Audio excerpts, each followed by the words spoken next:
Hi friends, my name is Maylin and welcome back to my channel. I am a flutist, music teacher, and performer located in the city of Toronto, Canada, and this is my series where we learn how to play the flute from scratch. So thank you again for joining me here today. If you do have any questions throughout the video, feel free to drop them in the comment section down below. Also, if you do have any issues with your practicing or you just feel like you need a little bit more motivation, feel free to check out my free practice guide located also in the description down below.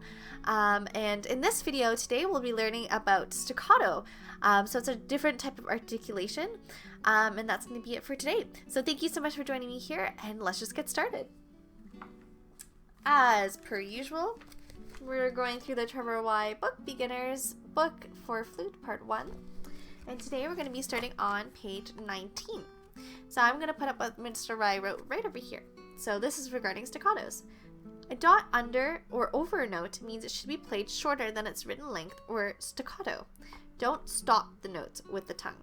So I'm going to play what this sounds like. So essentially what you're doing is, instead of holding it for the entire length, so the quarter should be for its full length, just a little bit shorter. So it's not necessarily going to sound super crisp or short. It depends on the context of the music. But in this regard, essentially you're just making the note length a little bit shorter. So I'm just going to play it on a G, for example. So I'm going to play a normal G.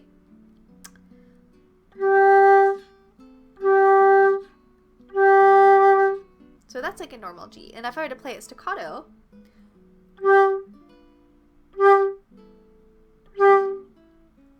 so I'm playing a quarter note for each of those, but it sounds a little bit different. So it's a little bit short, a little bit more crisp, but it's not going to be like slap in your face kind of crisp. It's just nice and short.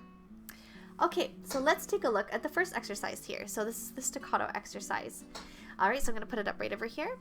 So it says the tempo marking is allegro. So if you can't remember, allegro just means quickly in English. All right, so we're in 3/4 time. Let's take a look at any of those notes. Feel free, if you need to write in the note names as per usual. And we'll first do the clap and count here. And don't forget, when you're in 3/4, you want to have that nice feeling of 1, 2, 3, 1, 2, 3. All right, so let's do it. We're going to do a little slower than quickly, just so that we can get it in our minds. And then after that, once you feel more comfortable, then we can speed it up. All right.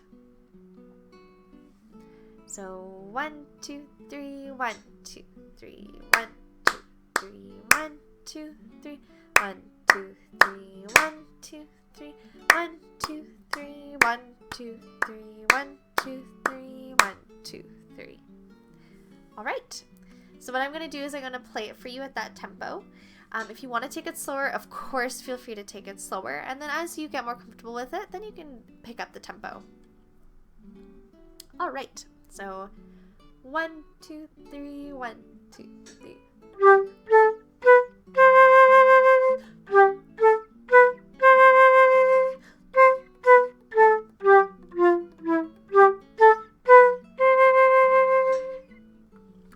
A very cute little piece. I like that one. It's very cute. All right, so now we're going to move on to the next piece here. So the one right underneath it is called dance. So this one, the tempo marking is allegretto. And if you're not sure again what allegretto is, if you had the book, you could actually look at it in the back. So allegretto is less quickly than allegro. So it's still quick, but not as quick as allegro. So this is where we start getting into the more vague tempo markings. So if it's quickly, but just a little bit slower, just think about taking it at a nice dancing speed.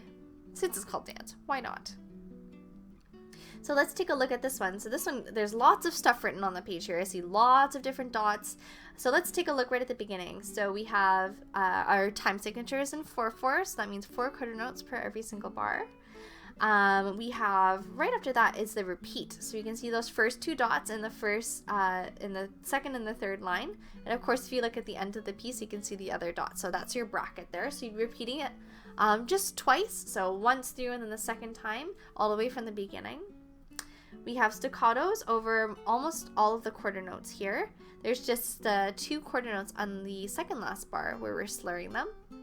We also have some dots where we have 3 beats. So if you want to take a look at the 4th bar and the 8th bar, we see we have a dotted half note for both of those. So that's exciting. And then also take a look at some accidentals. So we actually have our G sharp in there, and then also a G natural as well. And then we have 3 different breath marks. So it can be a little overwhelming at first. That's totally okay. Again, we'll take it nice and slow. And this one might take a little bit more time than you expect to learn it, because there's so many things that are happening in it that you want to kind of take notice of when you're first learning this one.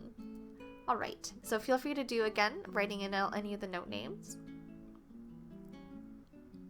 So I'm going to do the clapping for this one a little bit slower than I would with the allegro for the staccato exercise. So 1, 2, 3, 4. 1, 2, 3, 4. 1, 2, 3, 4. 1, 2, 3, 4. 1, 2, 3, 4. 1, 2, 3, 4. 1, 2, 3, 4. 1, 2, 3, 4. 1, 2, 3, 4. Okay, so feel free to repeat that a few times if you feel like you've stumbled over a little bit or you're not just quite sure with how that feels yet. All right, so now I'm going to play it for you. So I'm going to play it at closer to the end speed. So again, if you feel like it's too fast to start off, slow it right down. Use a metronome again if you need to really feel a solid beat.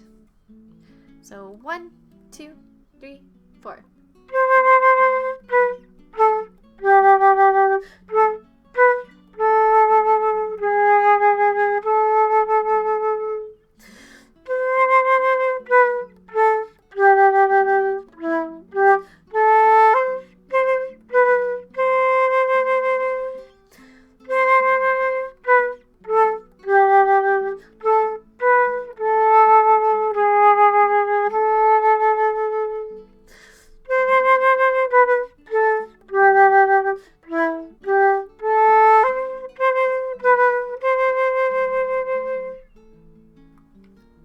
So that is dance. And then the last one we're going to do here is a piece called Muffins. I just think it's really cute. I really like this one. It kind of throws lots of different things here. Again, we have lots of staccatos everywhere. We have our G sharp in there, and it's 2 lines long here. And vivace is a new term that we're learning, and that means lively. So really nice and brisk is the speed, so quite fast. So faster than allegro, for example. So some things looking up ahead are you're definitely going to have some more difficulty in the 2nd line compared to the 1st line. So if you look, we have 1 bar that has some 8th notes. Actually, sorry, 2 bars there. The 1st and the 2nd in the 2nd line. And then also we have a G sharp right at the end. So make sure that you don't miss it. You can always use like a pencil crayon, or if you want to, you can also use a highlighter. I have erasable highlighters just for this reason, because I'm extra, to highlight things that you feel like you might get tripped up over, or if you do trip over them later, just so that your attention is already at them, so it doesn't kind of get you by surprise. Okay, so let's do our normal clapping count. So 1, 2, 3, 4. 1, 2, 3, 4. 1, 2, 3, 4. 1, 2, 3, 4. 1, 2, 3, 4. 1, 2, 3, and 4, and 1, and 2, 3, 4. 1, 2, 3, 4. 1, 2, 3, 4. All right, so of course, if you want to slow that down, you can always go into the video settings down and slow down the speed if you want to do it that way with me. But definitely make sure that you go over the 1st and the 2nd bar of the 2nd line a few times. So 1, 2, 3, and 4, and 1, and 2, 3, 4. And what you can do also is, if you feel like you're having a little bit of trouble counting those 8 notes before, what you can actually do is you can play the beginning of that bar also as 8th notes. So you can already subdivide it in your mind so you can hear it before you even play it. So for example, if I just play it normally, it would sound like this. I'm just going to play those 2 bars.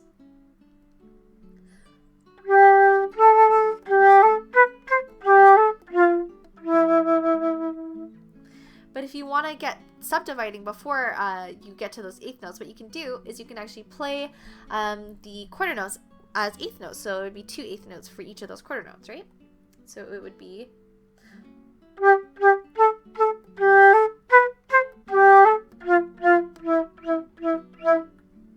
Right.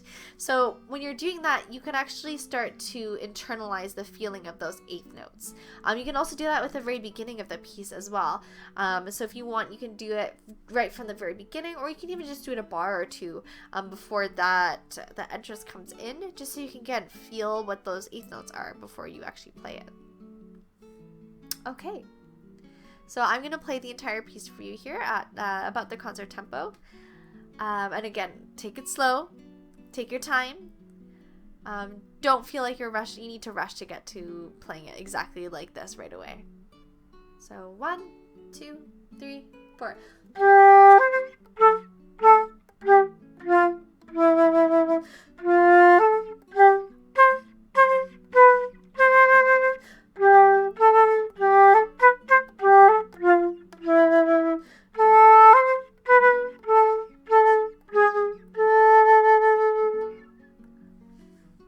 Alright, yeah, so feel free to try that a couple of times. And again, if you are having troubles with anything, feel free to drop your questions down in the comment section down below so that I can answer them, and maybe I can get out some personalized videos to people since I have a little bit more time.